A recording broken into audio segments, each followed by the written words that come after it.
손끝에 닿는 감촉은 썩은 나무 등걸도 아니요, 얼어붙은 바위도 아니었으며 그것은 분명 사람의 살가죽이었으나 이미 온기라고는 찾아볼 수 없는 차디찬 얼음 덩어리와 진배 없었다.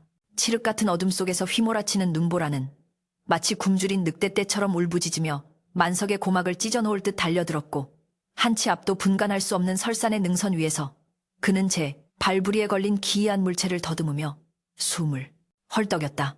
거친 숨을 내뱉을 때마다 허공에서 하얗게 부서지는 입김조차 순식간에 얼어붙어 수염의 고드름으로 매달리는 혹한의 밤. 도대체 이 깊고 험한 산 중에 누가 쓰러져 있단 말인가 하는 의구심이 스치기도 전에 만석의 투박한 손은 본능적으로 눈 속에 파묻힌 여인의 가녀린 손목을 움켜쥐어 맥을 확인하고 있었다. 미약했다. 실오라기 하나가 겨우 버티고 있는 듯 가니프게 뛰는 맥박은 금방이라도 끊어질 듯 위태로워 만석은 저도 모르게 낭패감 섞인 신음을 토해내며 주변을 두리번거렸다.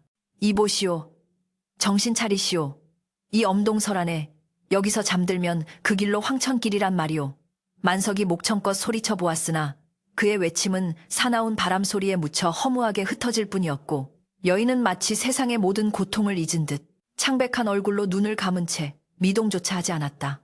이대로 두었다간 반시각도 버티지 못하고 동사가 확실했기에 만석은 서둘러 지게를 벗어던지고 여인을 들쳐 업으려 했으나 무릎까지 차오른 눈 구덩이와 칼날처럼 살을 파고드는 강풍 때문에 한 발짝을 떼는 것조차 천근만근 쇳덩이를 매단 듯 버거웠다. 산 아래 마을까지 내려가기에는 이미 늦어버렸음을 직감한 만석의 뇌리에는 오직 살려야 한다는 일념 하나만이 불꽃처럼 타올랐고, 그는 기억을 더듬어 근처에 사냥꾼들이 오가며 쓰던 낡은 토굴이 있다는 사실을 떠올리고는 젖먹던 힘까지 짜내어 여인의 축 늘어진 몸을 질질 끌다시피 하여 눈보라를 뚫고 나아갔다. 겨우 찾아낸 토굴은 입구가 반쯤 무너져 내려 있었고, 내부는 짐승의 똥냄새와 퀴퀴한 곰팡이 내음이 진동했으나 당장 몰아치는 눈보라를 피할 수 있다는 것만으로도 감지덕지한 피난처였다. 만석은 여인을 바닥에 깔린 썩은 지푸라기 위에 눕히고 서둘러 품속에서 부싯돌을 꺼내어 불을 지피려 했으나 손이 곱아 말을 듣지 않는 데다 주변에 널린 나뭇가지들조차 습기를 머금어 매캐한 연기만 피어오를 뿐 도무지 불길이 살아날 기미가 보이지 않았다. 칠흑 같은 어둠 속에서 타닥거리는 불씨마저 꺼져버리자 토굴 안은 다시금 무거운 정막과 살을 내는 냉기로 가득 찼고, 여인의 입술은 이미 핏기 하나 없이 보랏빛으로 변해 있었으며 가늘게 이어지던 숨소리마저 뚝 끊길 듯 불규칙해지자 만석의 가슴은 타들어가는 듯한 조바심으로 옥죄어 왔다. 남녀가 유별하고 양반과 상놈의 법도가 엄격한 조선 땅에서 비록 쓰러져 죽어가는 사람이라 할지라도 외간 남자, 그것도 천한 머슴인 자신이 여인의 옥체에 함부로 손을 댄다는 것은 목숨을 걸어야 하는 대역죄나 다름없었다. 하지만 눈앞에서 꺼져가는 생명을 두고 도리 타령이나 하고 있을 수는 없는 노릇이었기에 만석은 질끈 눈을 감고 떨리는 손으로 여인의 젖은 저고리 고름을 풀기 시작했다. 꽁꽁 얼어붙어 뻣뻣해진 옷감을 벗겨내자 드러난 여인의 어깨는 눈보다 더 희고 매끄러웠으나 만석은 솟구치는 죄책감과 부끄러움을 억누르며 자신의 두툼한 손바지 저고리마저 벗어던지고 맨살을 드러낸 채 여인의 차가운 몸을 와락 끌어안았다. 마치 얼음 기둥을 껴안은 듯 쏘스라치게 차가운 냉기가 가슴팍을 파고들어 뼈마디가 시려왔지만 그는 이를 악물고 자신의 체온이 여인에게 전해지기를 간절히 빌며 더욱 세게 그녀를 품에 가두었다. 제발 살아만 주시오. 내 비록 천한 놈이나 사람 목숨 귀한 줄은 아오니 부디 이 미천한 놈의 온기라도 받아 목숨줄을 놓지 마시오. 만석은 덜덜 떨리는 입술로 주문처럼 중얼거리며 여인의 등을 쓸어내리고 차가운 손발을 주무르며 끊임없이 마찰을 일으켰다. 시간이 얼마나 흘렀을까.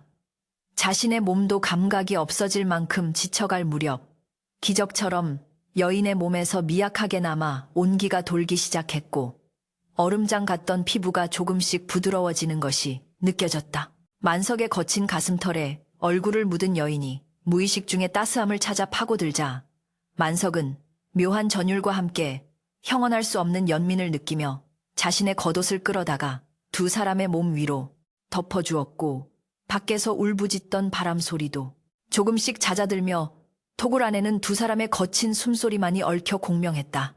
만석은 뜬 눈으로 밤을 지새우며 혹여나 여인이 다시 차가워질까 노심초사하며 끊임없이 상태를 살폈고 그 과정에서 어둠에 적응한 눈으로 여인의 얼굴을 자세히 뜯어볼 수 있었다.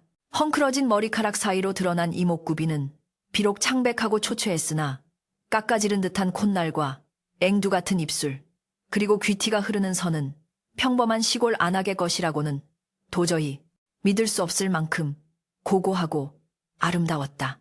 입고 있는 옷 또한 흙투성이가 되고 곳곳이 찢어지긴 했으나 질 좋은 비단으로 지어진 것임을 알 수 있어 만석은 이 여인이 필시 지체 높은 양반가 규수이거나 사연 있는 여인일 것이라 짐작하며 자신의 무례가 훗날 어떤 화를 불러올지 모른다는 두려움에 몸을 떨었다. 하지만 당장 그녀의 심장이 자신의 가슴팍에서 콩닥콩닥 뛰고 있다는 사실, 자신이 한 생명을 살려냈다는 벅찬 감동이 두려움을 압도하고 있었다. 새벽녘이 되자 톡을 밖에 눈보라는 거짓말처럼 멈추었고 문틈 사이로 희미한 여명이 스며들기 시작하자 만석은 조심스럽게 여인을 품에서 떼어놓고 서둘러 옷매무새를 추슬렀다. 밤새 자신의 체온을 나누어준 덕분인지 여인의 볼에는 옅은 홍조가 돌아 있었고 규칙적으로 내쉬는 숨소리는 한결 편안해 보였으나 여전히 깊은 잠에 빠져 깨어날 기미는 보이지 않았다. 만석은 뻣뻣하게 굳은 몸을 일으켜 스트레칭을 하며 뻐근한 어깨를 풀었고 밤새 추위와 싸우느라 허기가 졌으나 먹을 것이라고는 눈 씻고 찾아봐도 없는 산중이었기에 마른 침만 꼴깍 삼킬 뿐이었다. 이제 곧 날이 밝으면 땔감을 구해오지 못했다며 불호령을 내릴 주인 최진사의 얼굴이 떠올라 등골이 서늘해졌지만 만석은 쓰러진 여인을 두고 혼자 내려갈 수는 없다고 판단하고 결단을 내렸다. 이보시오, 날이 밝았소. 정신이 좀 드시오. 만석이 조심스럽게 여인을 흔들어 깨워보았으나 여인은 끙하는 앓는 소리만 낼 뿐 눈을 뜨지 못했고 이마를 짚어보니 밤새 시달린 탓인지 불덩이처럼 뜨거워 고열에 시달리고 있음이 분명했다. 만석은 난감한 표정으로 머리를 긁적이다가 이내 결심한 듯 여인을 둘러엎었는데 축 늘어진 여인의 몸은 생각보다 가벼웠으나 깊게 쌓인 눈길을 헤치고 내려가야 하는 길은 멀고도 험난했다. 그는 자신의 지게에 땔감 대신 여인을 태우고 템농쿨로 단단히 고정한 뒤 짐승처럼 네 발로 기다시피 하여 가파른 산비탈을 내려가기 시작했고 땀방울이 맺혀 눈썹을 타고 흘러내려 시야를 가려도 멈추지 않았다. 산 중턱을 내려올 무렵 멀리서 들려오는 닭 울음소리와 함께 마을의 전경이 눈에 들어오자 만석은 안도의 한숨을 내쉬었으나 동시에 이 여인을 어디로 데려가야 할지 막막함이 밀려왔다. 자신의 집이라곤 주인집 행랑채 옆에 붙은 쥐구멍만 한 방 한 칸이 전부였고 그곳에 낯선 여인을 데려다 놓았다가는 소문 빠른 동네 안악들의 입방아에 오르내리는 것은 시간 문제요. 깐깐한 최진사의 귀에 들어가는 날에는 멍석마리를 당해 쫓겨날 것이 불을 보듯 뻔했기 때문이었다. 하지만 지금 당장 의원을 찾아갈 돈도 없거니와 여인의 신분이 불확실한 상태에서 관아에 신고했다가는 자칫 유괴범이나 치한으로 몰릴 수도 있는 상황이었기에 만석은 일단 아무도 모르게 주인집 뒷간 옆에 있는 허름한 헛간으로 여인을 숨기기로 마음먹었다. 마을 어귀에 다다르자 만석은 주변을 두리번거리며 인기척을 살폈고 다행히 이른 새벽이라 지나다니는 사람이 없어 잽싸게 주인집 담장을 넘어 헛간으로 잠입하는 데 성공했다. 헛간 안은 낡은 농기구들과 집더미가 쌓여 있어 비좁고 먼지가 가득했지만 찬바람을 막아줄 벽이 있고 사람의 눈을 피하기에는 안성맞춤인 장소였다. 만석은 집더미를 두툼하게 깔아 여인을 눕히고 멍석으로 입구를 가려 빛이 새어나가지 않도록 단도리한 뒤 서둘러 자신의 방으로 돌아가 젖은 옷을 갈아입고 아무 일도 없었다는 듯 마당을 쓸기 시작했다. 잠시 후 안채문이 벌컥 열리며 곰방대를 입에 문 채 진사가 헛기침을 하며 마루로 나왔고 그의 날카로운 눈초리가 마당을 쓸고 있는 만석의 등을 훑고 지나가자 만석의 심장은 도둑질하다 들킨 아이처럼 쿵쾅거렸다. 이놈 만석아, 어제 해오라던 땔감은 어디다 팔아먹고 빈지게만 덩그러니 놓여있느냐. 내 놈이 기어이 내 속에 천부를 지르려고 작정한 개로구나. 최진사의 벼락 같은 호통이 새벽 공기를 가르며 쩌렁쩌렁 울려 퍼졌고 만석은 빗자루를 쥔 손에 힘을 주며 바닥에 납작 엎드려 조아렸다. 죽을 죄를 지었습니다. 날이 산에 올랐다가 갑자기 눈보라가 몰아치는 바람에 길을 잃어 빈손으로 내려올 수밖에 없었습니다요. 내 당장 다시 올라가 해. 올 테니 한 번만 용서해 주십시오. 만석은 짐짓, 억울하고 다급한 목소리로 변명하며 식은땀을 흘렸으나 최진사는 의심 가득한 눈초리로 만석의 전신을 훑어보더니 코를 킁킁거리며 묘한 냄새를 맡은 듯 인상을 찌푸렸다. 길을 잃어 산 사람이나 다름없는 내 놈이 길을 잃었다는 게 말이 되느냐? 게다가 내 놈 몸에서 나는 이 비릿하고 묘한 향내는 또 무엇이냐? 꼭 계집분 냄새 같기도 하고 피비린내 같기도 한 것이 영 수상쩍구나. 최진사의 예리한 지적에 만석의 가슴이 철렁 내려앉았으나 그는 애써 태연한 척하며 어제 산속 토굴에서 밤을 지새웠는데 아마 짐승들 냄새가 밴 모양입니다요. 라고 둘러대며 위기를 모면하려 했다. 최진사는 혀를 팹침차며 곰방대로 만석의 머리통을 툭 치고는 당장 밥값 하러 가지 않고 뭣하느냐. 오늘 직툭감을 2배로 해오지 않으면 저녁밥은 없을 줄 알아라. 라며 으름장을 놓았고 만석은 연신 허리를 굽실거리며 헛간 쪽을 힐끔 쳐다보았다. 헛간 문틈으로 비집고 나온 여인의 가느다란 신음소리가 바람결에 실려 만석의 귀에만 들려왔고 그는 이제부터 시작될 험난한 이중생활을 예감하며 마른 침을 삼켰다. 마당 한 구석에 산더미처럼 쌓인 장작더미 앞에서 만석의 도끼질은 멈출 줄을 몰랐고 쩍쩍 갈라지는 참나무 소리가 정적을 깨며 고요한 아침 공기를 뒤흔들었다. 팔뚝에 툭 붉어진 힘줄이 꿈틀거릴 때마다 허공을 가르는 도끼날은 정확하게 나무의 결을 파고들었으나 그의 온 신경은 오로지 뒤편 허름한 헛간을 향해 곤두서 있어 이마에 맺힌 땀방울조차 닦을 겨를이 없었다. 간밤에 몰래 숨겨둔 여인이 혹여나 기침소리라도 내어 주인 최진사의 귀에 들어갈까 노심초사하는 마음이 천근만근. 무거운 돌덩이처럼 가슴을 짓눌러 만석은 일부러 더 크고 요란하게 기합을 내지르며 도끼를 내려쳤다. 에이구, 이놈의 팔자야. 나무라도 박살을 내야 속이 시원하지. 그의 과장된 외침은 단순한 신세 한탄이 아니라 헛간 안의 인기척을 덮기 위한 필사적인 몸부림이었음을 아무도 알지 못했다. 최진사는 안방문을 반쯤 열어젖힌 채 문지방에 팔을 괴고 앉아 매서운 눈초리로 만석의 일거수일투족을 감시하고 있었는데 그 모습이 마치 먹잇감을 노리는 살갗이와 다를 바 없어 만석의 등줄기에는 식은땀이 마를 새가 없었다. 저놈이 오늘따라 왜 저리 요란을 떠는 게야. 밥심도 없는 놈이 아침부터 객기를 부리는 꼴이라니 푹푹. 최진사는 곰방대를 털며 투덜거렸지만 쌀 한 톨이라도 축낼세라. 곧간 열쇠를 허리춤에 단단히 차고 있는 그의 의심병은 쉽사리 거두어지지 않았다. 만석은 최진사의 시선을 느낄 때마다 심장이 쪼그라드는 것 같았으나 헛간 안에서 사경을 헤매고 있을 여인을 떠올리면 어디서 그런 용기가 솟아나는지 뱃속 깊은 곳에서부터 뜨거운 기운이 올라와 다시금 도끼 자루를 꽉 움켜쥐게 만들었다. 점심때가 되어서야 부엌 어멈이 개다리 소반에 담아내온 밥상은 말이 좋아 밥이지. 누렇게 뜬 보리밥 덩어리에 시래기 몇 줄기가 둥둥 떠다니는 맹물 같은 국 한 그릇이 전부였다. 평소 같으면 개 눈 감추듯 먹어치웠을 양이었지만 만석은 주위를 두리번거리며 아무도 보는 이가 없음을 확인하고는 밥의 태반을 덜어내어 품속 깊숙이 감추어둔 헝겊 주머니에 담았다. 배에서는 꼬르륵 소리가 천둥처럼 울려 퍼지며 아우성을 쳤으나 그는 국물만 후루룩 마셔 허기를 달래고는 빈 그릇을 싹싹 긁어 부엌에 갖다 주고는 잽싸게 헛간으로 향했다. 걸음 좀 뒤집어주고 오겠습니다요. 짐짓 큰 소리로 외치는 그의 목소리에는 다급함이 묻어 있었고 헛간 문을 열고 들어서는 순간 훅 끼쳐오는 지푸라기 냄새와 함께 비릿한 핏내 그리고 미약하게나마 느껴지는 여인의 숨결이 그의 코끝을 자극했다. 어두컴컴한 헛간 구석 집더미 속에 파묻힌 여인은 여전히 창백한 얼굴로 누워 있었으나 다행히 거칠던 숨소리는 한결 차분해져 있었다. 만석이 조심스럽게 다가가 품에서 꺼낸 보리밥 뭉치를 내밀며 이보시오. 눈 좀 떠보시오. 곡기를 좀 채워야 기운을 차릴 것 아니오. 라고 속삭이자 여인의 긴 속눈썹이 파르르 떨리더니 이내 천천히 눈꺼풀이 들어 올려졌다. 어둠 속에서 드러난 여인의 눈동자는 깊고 맑은 호수처럼 검게 빛났으나 그 안에는 초점을 잃은 공허함과 혼란스러움이 가득 차 있어 보는 이의 가슴을 저릿하게 만들었다. 그녀는 낯선 천장과 코를 찌르는 거름 냄새 그리고 눈앞에 있는 투박한 사내를 번갈아 쳐다보며 상황을 파악하려는 듯 미간을 찌푸렸으나 입술만 달싹일 뿐 목소리가 나오지 않는 듯했다. 여기가 어디?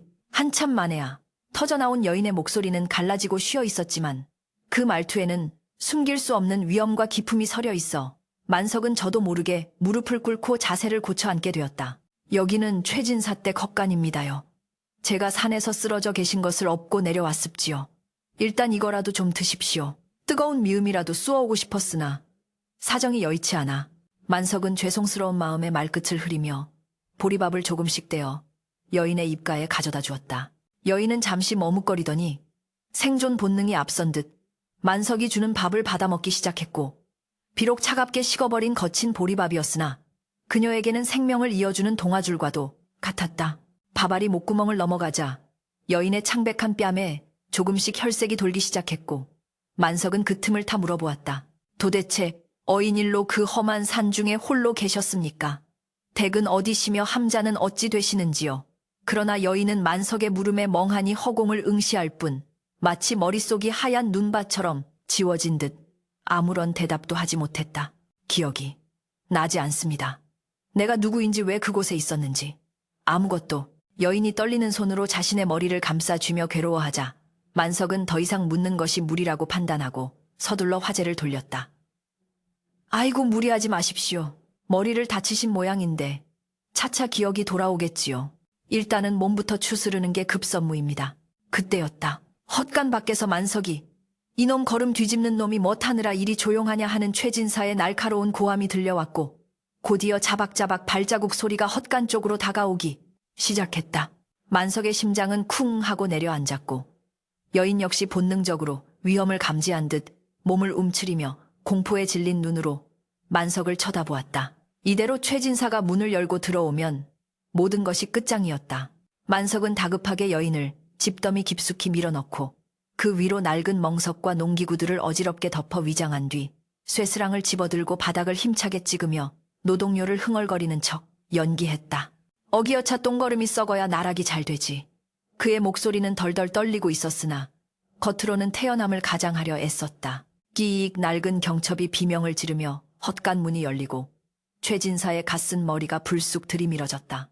햇빛을 등지고 선 그의 그림자가 헛간 바닥을 길게 가로지르며 여인이 숨은 집더미 바로 앞까지 드리워지자 만석은 숨이 찼을 것만 같았다. 최진사는 콧구멍을 벌름거리며 헛간 내부를 샅샅이 훑어보더니 만석을 향해 쏘아붙였다. 이놈 냄새가 고약하구나. 헌데 아까부터 들리던 소곤거리는 소리는 무엇이냐? 내 놈이 혼자 미쳐서 중얼거린 게냐? 아니면 계집이라도 숨겨둔 게냐? 최진사의 농담 같은 추궁에 만석은 가슴이 철렁했으나 억지 웃음을 지으며 너스레를 떨었다. 아이고, 나리도 참 이 냄새나는 헛간에 어떤 미친 여자가 들어오겠습니까요? 쥐새끼들이 찍찍거려서 쫓아내느라 혼잣말을 좀 했습니다. 최진사는 의심을 거두지 않은 채 지팡이로 바닥을 툭툭 치며 안으로 한 발짝 들어섰고 그의 시선은 교묘하게도 여인이 숨겨진 집더미 쪽으로 향했다. 쥐새끼라. 내 보기엔 내 놈이 쥐새끼보다 더 수상쩍다. 요즘 곳간 쌀독이 조금씩 비는 것 같던데 혹시 내 놈 짓은 아니겠지. 최진사가 집더미 쪽으로 다가가 지팡이 끝으로 멍석을 들추려는 순간 만석은 기지를 발휘하여 쇠스랑을 놓치는 척하며 최진사의 발치로 떨어뜨렸다. 쨍강 쇠스랑이 요란한 소리를 내며 떨어지자 최진사는 기겁을 하며 뒤로 물러섰고 만석은 바닥에 납작 엎드려 빌었다. 죽여주십시오. 날이 손이 미끄러져서 그만. 에이구 칠칠치 못한 놈 내 발등 찍을 뻔했지 않느냐. 최진사는 놀란 가슴을 쓸어내리며 만석에게 발길질을 해대었고 덕분에 집더미를 뒤져보려던 생각은 까맣게 잊은 듯했다.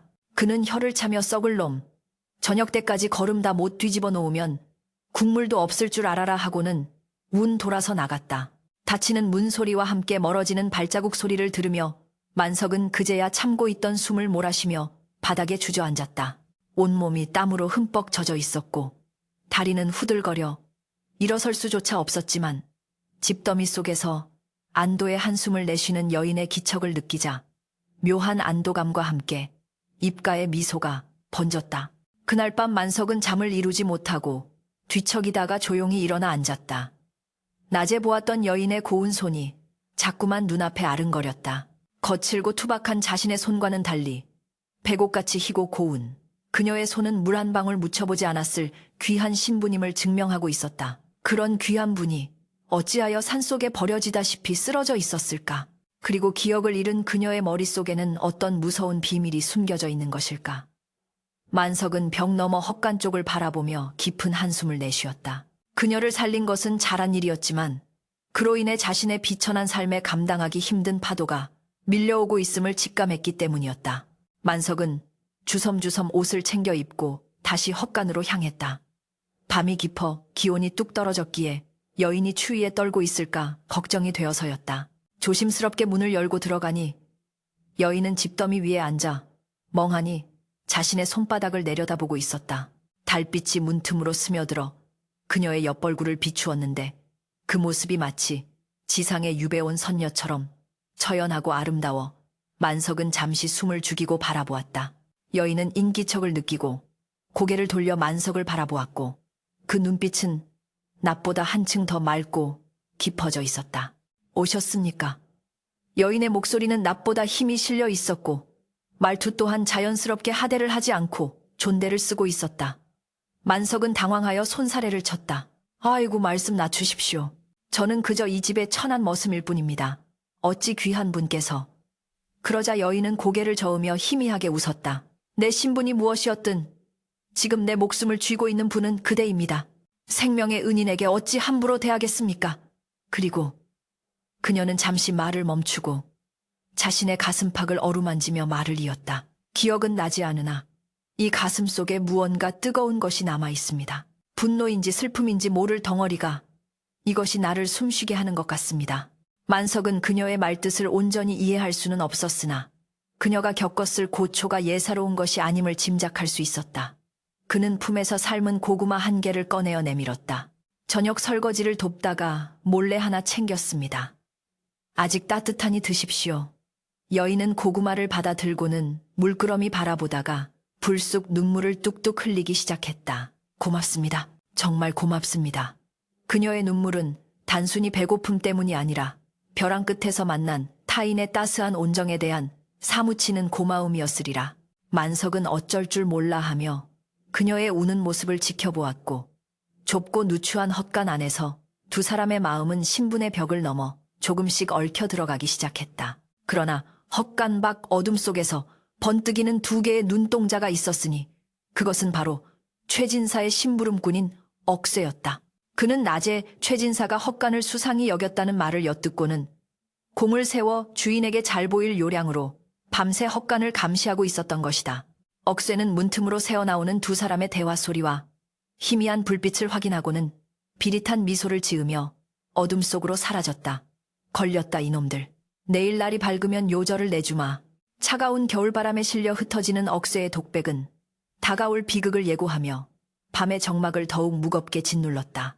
지푸라기 사이로 스며든 한 줄기, 아침 햇살이 먼지 춤을 추며 내려앉은 곳은 여인의 해진 저고리 깃 사이로 언뜻 비치는 붉은색 비단끈이었다.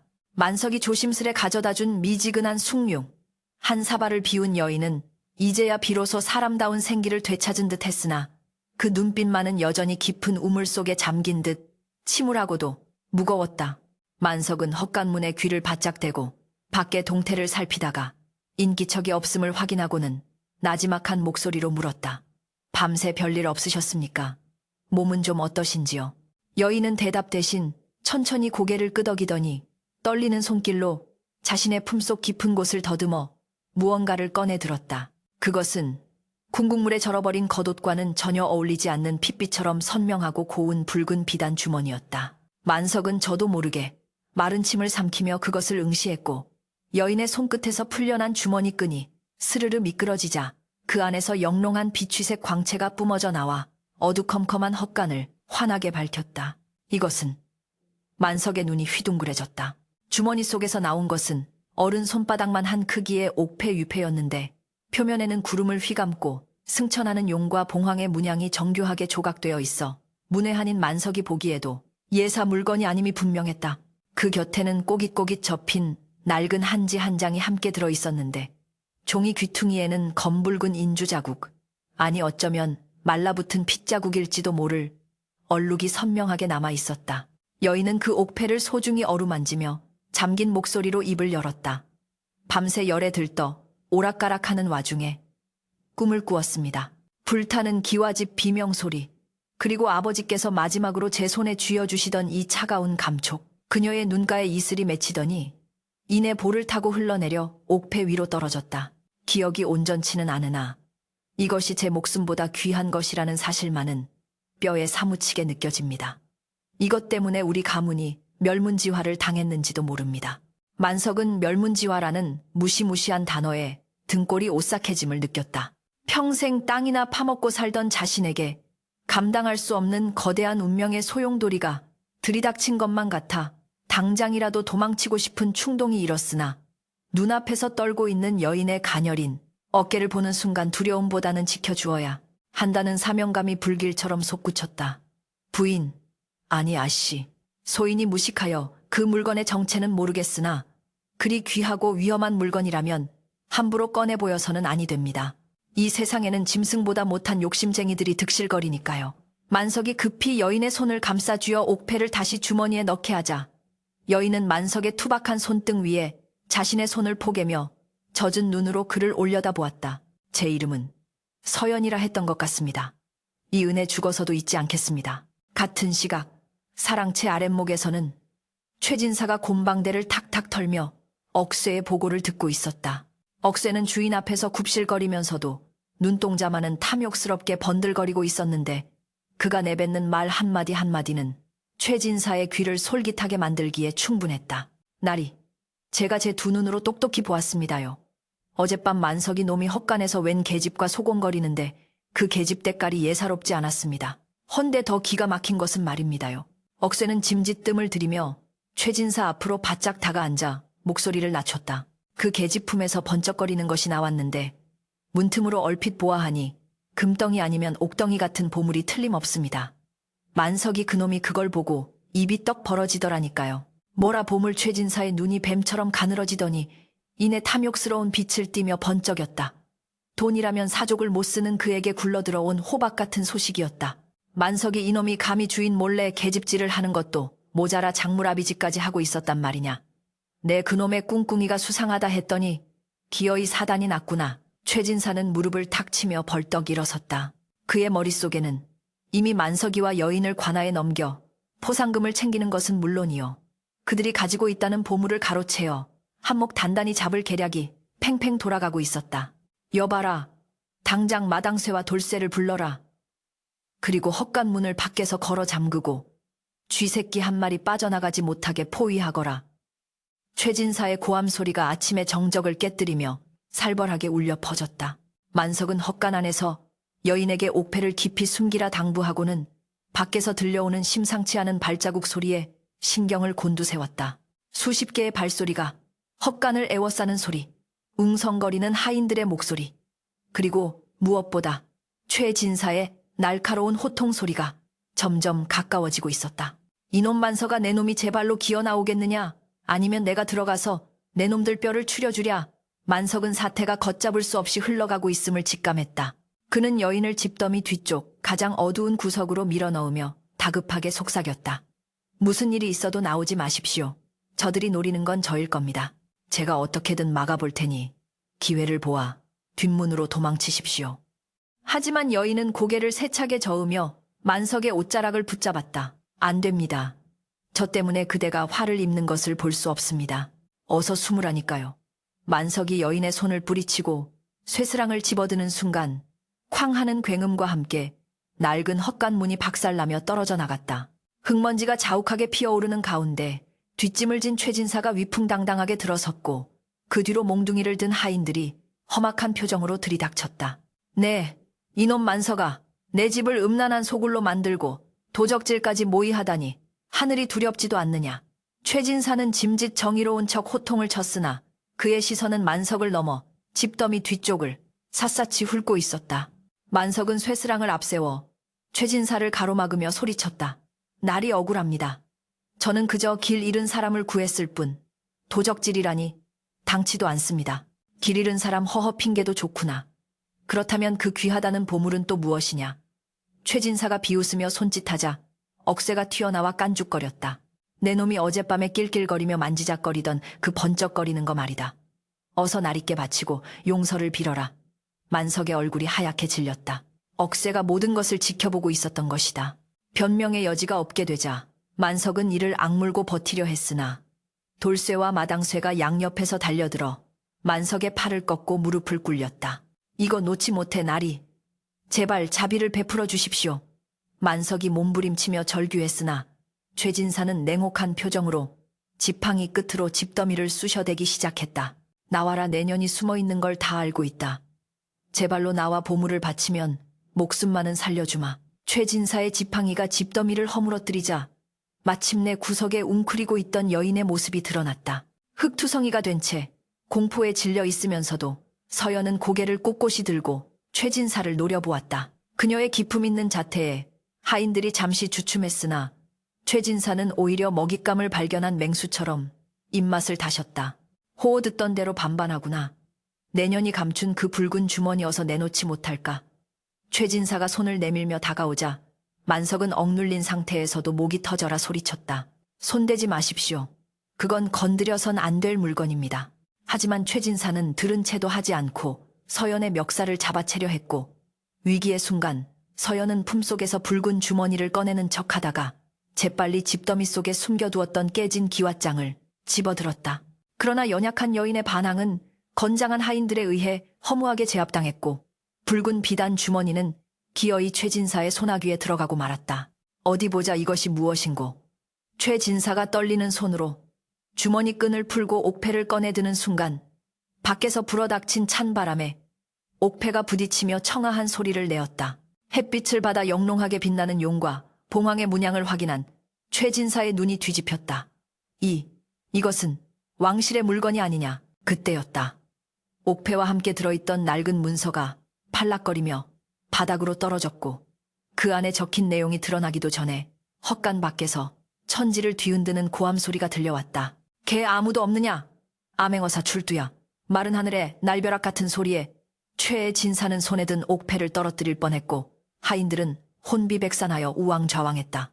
만석과 서연은 서로의 눈을 마주보며 이것이 구원의 동아줄인지 아니면 더 큰 파멸의 시작인지 가늠할 수 없는 공포와 희망 사이에서 숨을 죽였다. 바닥에 떨어진 붉은 비단 주머니 위로 최진사의 탐욕스러운 그림자가 걷히고 대신 역졸들의 서슬 퍼런 창검 그림자가 드리워지기 시작했다. 운명의 수레바퀴는 이제 걷잡을 수 없는 속도로 구르기 시작했다. 천지가 개벽하는 듯한 굉음과 함께 들이닥친 것은 푸른 옷을 입고 육모 방망이를 치켜든 역졸들의 거대한 파도였다. 아암행어사 출두야라는 외침은 마른 하늘의 날벼락처럼 최진사 댁의 담장을 넘어 고요하던 마을 전체를 뒤흔들었고 마치 성난 호랑이 떼처럼 마당으로 쏟아져 들어온 역졸들은 순식간에 혼비백산하여 도망치려는 하인들을 닥치는 대로 제압하기 시작했다.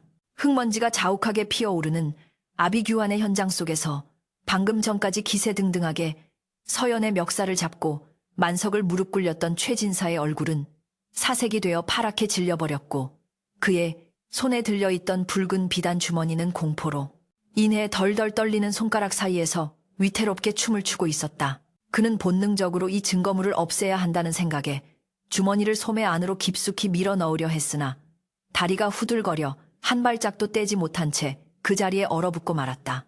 모두 동작 그만. 어사또께서 입장하신다. 우렁찬 고함 소리와 함께 홍색 관복을 입은 역졸들이 길을 터주자 낡은 갓을 쓰고 해진 도포를 걸친 한 사내가 부채로 얼굴을 가린 채 위풍당당하게 걸어 들어왔다. 그 모습은 영락없는 지나가던 선비나 룸펜의 행색이었으나 부채를 거두고 드러난 그의 눈빛만은 서리빨처럼 차갑고 매서워 보는 이의 오금을 저리게 만들기에 충분했다. 어사는 천천히 마당을 휘어잡은 시선으로 최진사를 쏘아보더니 이내 쩌렁쩌렁한 목소리로 호통을 쳤다. 내 놈이 이 고을의 탐관오리 최가냐. 백성의 고혈을 빨아먹는 것도 모자라 이제는 무고한 사람들을 잡아다가 사형 스신까지 일삼고 있다니 내 죄가 하늘을 찌르는구나. 어사에 일갈의 최진사는 털썩 주저앉으며 납작 엎드렸으나 그 와중에도 탐욕스러운 머리는 팽팽하게 돌아가며 빠져나갈 구멍을 찾고 있었다. 아이고 어사또, 날이 억울합니다. 소인은 그저 집안에 든 도적대를 잡고 있었을 뿐입니다. 요최 진사는 짐짓 눈물을 짜내며 억울함을 호소했고 떨리는 손가락으로 만석과 서연을 가리키며 악을 썼다. 저놈 만석이는 제 집 머슴인데 주인의 은혜도 모르고 야밤에 저 계집을 끌어들여 집안의 갑오를 훔쳐 달아나려 했습니다. 소인은 갑오를 되찾고 도적놈들을 관아에 넘기려던 참이었으니 부디 통촉하여 주시옵소서. 최진사의 뻔뻔한 거짓말에 만석은 기가 막혀 입이 다물어지지 않았으나 양팔이 결박된 상태라 몸부림치며 소리칠 수밖에 없었다. 거짓말입니다. 나리, 저자가 거짓을 고하고 있습니다. 그 물건은 훔친 것이 아니라 이 아씨의 물건입니다. 어사는 흥미롭다는 듯 눈썹을 치켜 올리며 최진사와 만석을 번갈아 쳐다보더니 천천히 최진사 앞으로 다가갔다. 가보라. 내 놈의 집안에 왕실의 문양이 새겨진 옥패가 가보로 내려온단 말이냐. 어사의 예리한 지적에 최진사의 심장이 쿵 하고 내려앉았다. 그는 아까 얼핏 보았던 옥패의 문양을 떠올리며 식은땀을 줄줄 흘렸으나 이미 엎질러진 물이라 끝까지 오리발을 내밀기로 작정했다. 그것이 선대부터 내려온 귀한 물건이라 저 무지한 종놈들이 왕실의 것인지 무엇인지 어찌 알겠습니까요? 그저 귀한 옥이니 훔친 것이 분명합니다. 최진사는 소매 속에 감춘 주머니를 더욱 꽉 움켜쥐며 필사적으로 버텼다. 네, 이놈 감히 어사 앞에서 혓바닥을 놀리느냐. 어사가 눈짓을 하자 건장한 역졸 2명이 달려들어 최진사의 팔을 꺾고 강제로 소매를 뒤졌다. 이거 놓아라. 내가 누군 줄 알고 최진사가 발악하며 저항했지만 역졸의 거친 손길에 의해 붉은 비단 주머니는 허무하게 바닥으로 툭 떨어지고 말았다. 흙바닥에 뒹구는 주머니를 본 서연은 비명을 지르며 몸을 날리려 했으나 어사가 한 발 앞서 주머니를 집어들었다. 그는 조심스럽게 끈을 풀고 그 안에서 옥패와 꼬깃꼬깃한 문서를 꺼내 들었고 햇빛 아래 드러난 옥패의 영롱한 자태를 확인하는 순간 어사의 눈동자가 크게 흔들렸다. 이것은 쌍룡봉황문 성룡봉황문 옥패가 아니냐. 이것은 임금님께서 친히 하사하지 않으시면 결코 가질 수 없는 물건이다. 어사는 믿을 수 없다는 표정으로 옥패를 어루만지며 서연을 향해 시선을 돌렸다. 흙투성이가 된 얼굴, 헝클어진 머리칼 남루한 옷차림에도 불구하고 서연의 눈빛만은 꺾이지 않는 대나무처럼 고고하게 빛나고 있었다. 어사는 떨리는 목소리로 물었다. 부인 아니 낭자, 그대는 도대체 누구시길래 이 귀한 물건을 지니고 계신 것이오? 그리고 이 옥패와 함께 들어있는 혈서셰슈는 또 무엇이란 말이오? 어사가 펼쳐든 문서에는 붉은 피로 쓰인 글씨들이 빽빽하게 적혀 있었고 그 내용을 훑어내려가는 어사의 표정은 점점 더 경악과 분노로 일그러졌다. 서연은 힘겹게 몸을 일으켜 무릎을 꿇고 앉아 피 맺힌 목소리로 절규하듯 외쳤다. 저는 한 달 전 영모의 누명을 쓰고 멸문지화를 당한 이조판서 민대감의 여식 민서연이라 하옵니다. 그녀의 정체가 밝혀지는 순간 마당에 있던 모든 사람들의 입에서 탄성이 터져 나왔고 특히 최진사는 귀신이라도 본 듯 하얗게 질려 뒷걸음질 쳤다. 민대감의 여식이라고 서연은 눈물을 흘리며 말을 이었다. 아버님께서는 간신들의 모함에 빠져 억울하게 돌아가시기 직전 이 옥패와 함께 간신들의 비리가 적힌 상소문을 제게 맡기셨습니다. 이것을 전하께 전해드려야 가문의 억울함을 풀 수 있다고 하시며 어사는 손에 든 문서를 다시 한번 정독했다. 그것은 단순한 상소문이 아니었다. 조정의 권력을 장악하고 국정을 농단하는 간신배들의 명단과 그들이 저지른 부정부패의 증거가 낱낱이 기록된 그야말로 목숨과 맞바꾼 혈서였다. 그리고 그 명단의 끄트머리에는 놀랍게도 이 고을의 현감과 결탁하여 백성들의 고혈을 짜내고 뇌물을 상납해온 토호 최진사의 이름도 적혀 있었다. 어사는 문서를 와락 구기며 분노에 찬 눈으로 최진사를 노려보았다. 네 이놈 최가야. 내 놈이 단순한 탐관오리인 줄 알았더니 조정의 간신배들과 결탁하여 나라를 좀먹는 역적의 하수인 노릇까지 하고 있었구나. 네 죄는 능지처참을 당해도 시원찮을 것이다. 모든 진실이 백일라에 드러나자 최진사는 다리에 힘이 풀려 그 자리에 털썩 주저앉고 말았다. 오줌을 지려 축축해진 바지를 붙잡고 그는 개처럼 기어가며 어사의 바짓가랑이를 붙잡고 애원했다. 아이고, 날이 죽을 죄를 지었습니다. 저는 그저 시키는 대로 했을 뿐입니다. 제발 목숨만은 살려주십시오. 제 전 재산을 다 바치겠습니다. 그러나 어사는 더러운 것을 쳐내듯 발길질로 최진사를 걷어찼고 역졸들에게 서슬퍼런 명령을 내렸다. 여봐라, 이 추악한 죄인을 당장 포박하여 형틀에 매달아라. 그리고 관하로 압송하여 그 죄를 낱낱이 문초하고 법대로 다스릴 것이다. 역졸들이 달려들어 최진사를 밧줄로 꽁꽁 묶어 끌고 가자 마당에 있던 하인들은 엎드려 벌벌 떨며 자신들에게 불똥이 튈까 두려워했다. 하지만 어사는 시선을 돌려 멍하니 서 있는 만석에게 다가갔다. 만석은 너무나 엄청난 상황 전개에 넋이 나간 상태였다. 자신이 구해준 여인이 대감마님의 따님이라니, 그리고 자신이 엉겁결에 역적 모의를 밝혀내는 데 일조했다니 도무지 현실감이 느껴지지 않았다. 어사는 부드러운 눈빛으로 만석의 어깨를 두드리며 말했다. 자네가 만석인가? 자네의 의로운 행동이 아니었다면 이 귀한 증거는 영영 사라졌을 것이고 충신 가문의 핏줄 또한 끊어졌을 것이다. 자네야말로 진정한 의인이다. 어사의 칭찬에 만석은 어쩔 줄 몰라 하며 땅바닥에 머리를 조아렸다. 아이고, 당치 않습니다요. 소인은 그저 얼어 죽어가는 사람이 불쌍하여. 그때 서연이 비틀거리며 다가와 만석의 앞에 무릎을 꿇었다. 양반집 규수가 천한 머슴에게 무릎을 꿇는 파격적인 광경에 주위가 술렁거렸으나 서연은 개의치 않고 만석의 거친 두 손을 꼭 잡았다. 만석님, 제 목숨을 구해주신 것만으로도 모자라 제 아버님의 명예와 가문의 원한까지 갚아주셨습니다. 이 은혜를 어찌 말로 다 하겠습니까? 서연의 뜨거운 눈물이 만석의 손등 위로 뚝뚝 떨어졌고 만석은 그녀의 진심 어린 눈빛을 마주하며 가슴속 깊은 곳에서 뜨거운 덩어리가 울컥 치솟는 것을 느꼈다. 아씨, 일어나십시오. 제발 이러지 마십시오. 만석이 당황하여 서연을 일으켜 세우려 했으나 서연은 고개를 저으며 품속에서 또 다른 주머니 하나를 꺼내었다. 그것은 최진사가 빼앗으려 했던 붉은 비단, 주머니가 아닌 그녀가 속옷 깊숙이 숨겨두었던 작은 비단 쌈지였다. 이것은 제 어머니께서 시집 올 때 가져오신 폐물입니다. 당장은 이것밖에 드릴 것이 없으나 훗날 제가 가문의 신원을 회복하고 다시 찾아오는 날 반드시 그대에게 정당한 보답을 하겠습니다. 부디 거절하지 말아 주십시오. 서연이 건넨 쌈지 안에는 금가락지 2개가 들어있었고 만석은 손사래를 쳤으나 그녀의 간곡한 청을 이기지 못하고 받아들 수밖에 없었다. 상황이 정리되자 어사는 서연에게 정중히 예를 갖추며 말했다. 낭자, 이제 안전하니 안심하십시오. 제가 한양으로 모시고 가서 전하께 이 옥패와 혈서를 바치고 낭자의 가문을 복권시키도록 하겠습니다. 고생 많으셨습니다. 서연은 어사를 따라가기 위해 가마에 오르기 전 마지막으로 뒤를 돌아 만석을 바라보았다. 그녀의 눈빛에는 고마움과 미안함, 그리고 알 수 없는 애틋함이 교차하고 있었다. 만석 역시 멀어져가는 그녀의 뒷모습을 하염없이 바라보며 이것이 두 사람의 마지막이 아니기를 간절히 빌었다. 최진사의 집은 역졸들에 의해 봉쇄되었고 악독했던 주인의 몰락을 지켜보는 마을 사람들의 얼굴에는 통쾌함과 함께 새로운 시대에 대한 기대감이 피어오르고 있었다. 그러나 이야기의 끝은 여기가 아니었다. 최진사가 끌려가고 서연이 한양으로 떠난 뒤 텅 빈 헛간에 홀로 남겨진 만석은 집더미 아래에서 무언가 반짝이는 것을 발견했다.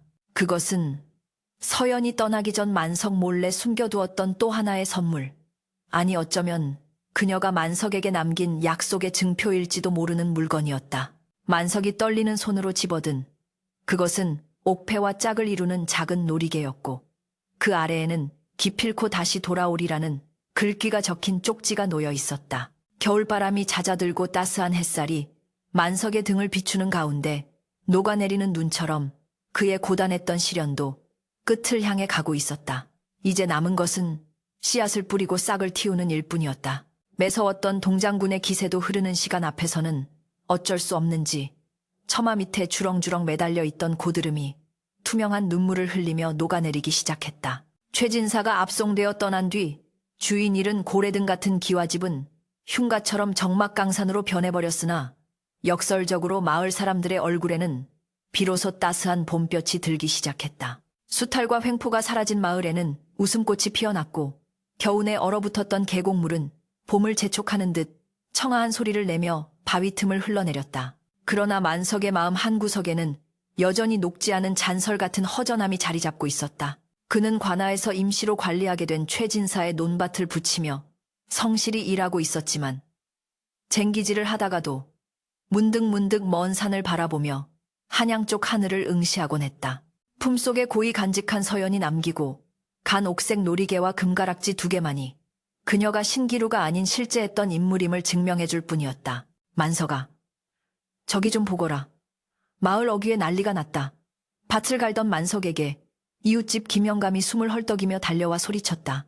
관아, 사또, 행차라도 있습니까? 왜 그리 호들갑이십니까? 만석이 땀을 닦으며 무심하게 대꾸하자 김영감은 손사래를 치며 흥분된 목소리로 말했다. 아니라, 네, 사또 행차 따위와는 비교도 안 되는 으리으리한 가마와 비단 옷을 입은 행렬이 들어오고 있어 내 평생 그리 고운 때깔은 처음 보네. 혹시 한양에서 높은 분이라도 오신 게 아닌가 싶어. 그 말을 듣는 순간 만석의 심장이 쿵쾅거리며 요동치기 시작했다. 설마 하는 기대감과 감히 내가 넘볼 수 없는 분이라는 체념이 뒤섞인 복잡한 감정으로 만석은 흙 묻은 호미를 내던지고 마을 어귀를 향해 달리기 시작했다.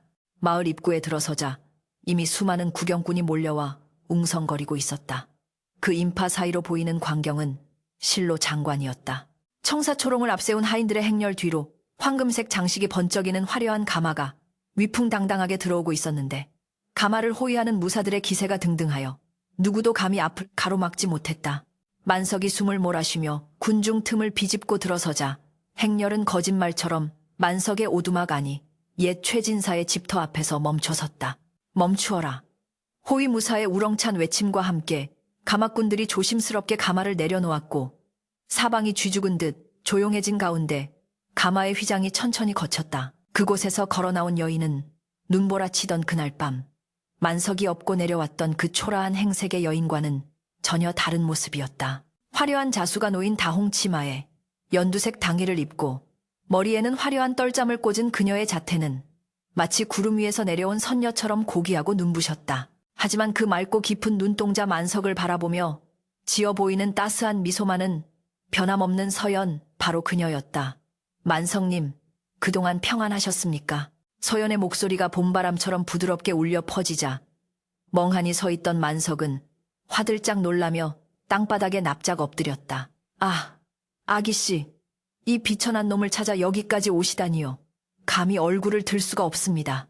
서연은 사뿐히 걸어와 엎드린 만석의 앞에 섰다. 흙투성이가 된 만석의 손을 잡으려 하자 호위무사가 당황하여 마님 채통을 지키시옵소서 하며 말리려 했다. 그러나 서연은 단호한 눈빛으로 무사를 물리치고 거칠고 투박한 만석의 2 손을 덥석 잡아 일으켜 세웠다. 일어나십시오. 제 생명의 은인이자 우리 가문을 다시 일으켜 세운 의인에게 천한 놈이라니요. 당치 않습니다.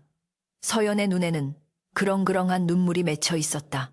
한양에 올라가 전하를 뵙고 아버님의 억울함을 밝히는데 꼬박 한철이 걸렸습니다. 최진사를 비롯한 간신배들은 모두 처단되었고 저희 가문은 명예를 회복하고 복권되었습니다. 이 모든 것이 만석님 덕분입니다. 서연의 뒤를 따르던 하인들이 비단 보자기에 쌓인 문서와 괴짝들을 내려놓았다. 서연은 그중 문서 한 장을 집어들어 만석에게 건넸다. 이것은 최진사가 불법으로 착취했던 이 일대의 토지 문서와 만석님의 신분을 속박하고 있던 노비 문서입니다. 만석이 떨리는 손으로 문서를 받아들자 서연은 하인에게 횃불을 가져오라 일렀다. 타닥타닥 타오르는 불꽃 앞에서 서연은 만석의 노비 문서를 불길 속에 던져 넣었다. 종이가 검은 재로 변해 허공으로 흩어지는 순간 만석은 자신의 평생을 잡아매고 있던 보이지 않는 족쇄가 끊어지는 소리를 들었다. 태어나서 단 한 번도 가져보지 못한 자유라는 것이 가슴 벅차게 밀려와 그는 소리 없이 오열했다. 이제 그대는 자유인입니다. 그리고 이 땅의 주인입니다. 부디 이 비옥한 땅에서 더 이상 굶주림 없이 남의 눈치 보지 말고 당당하게 사십시오. 서연의 파격적인 선언에 마을 사람들은 입을 다물지 못했고 여기저기서 탄성과 박수가 터져 나왔다. 그러나 만석은 고개를 저으며 눈물을 닦았다. 아기씨, 과분합니다. 제게는 이 땅을 감당할 그릇이 못 됩니다. 그저 아기씨께서 무사히 돌아오신 것만으로도 족합니다. 만석의 겸손한 거절에 서연은 빙그레 웃으며 말했다. 그릇은 채우는 것이 아니라 넓히는 것이라 배웠습니다. 그대의 그 넓고 따뜻한 품이라면 이 땅을 기름지게 일구고 가난한 이웃들을 품어 안을 수 있을 것입니다. 그것이 제가 그대에게 드리는 부탁이자 하늘의 뜻입니다. 그날 이후 만석의 삶은 송두리째 바뀌었다. 하루아침에 대지주가 되었지만 만석은 결코 거드름을 피우거나 게으름을 부리지 않았다. 그는 서연이 준 땅을 마을 사람들에게 싼 소작료로 빌려주거나 아예 땅이 없는 이들에게는 떼어주어 함께 농사를 짓게 했다. 최진사의 집터에는 서당을 짓고 글을 모르는 아이들을 가르치게 했으며 흉년이 들 때면 곳간을 활짝 열어 배고픈 이들을 구제하니 사람들은 그를 만석 대감이라 부르며 존경에 마지 않았다.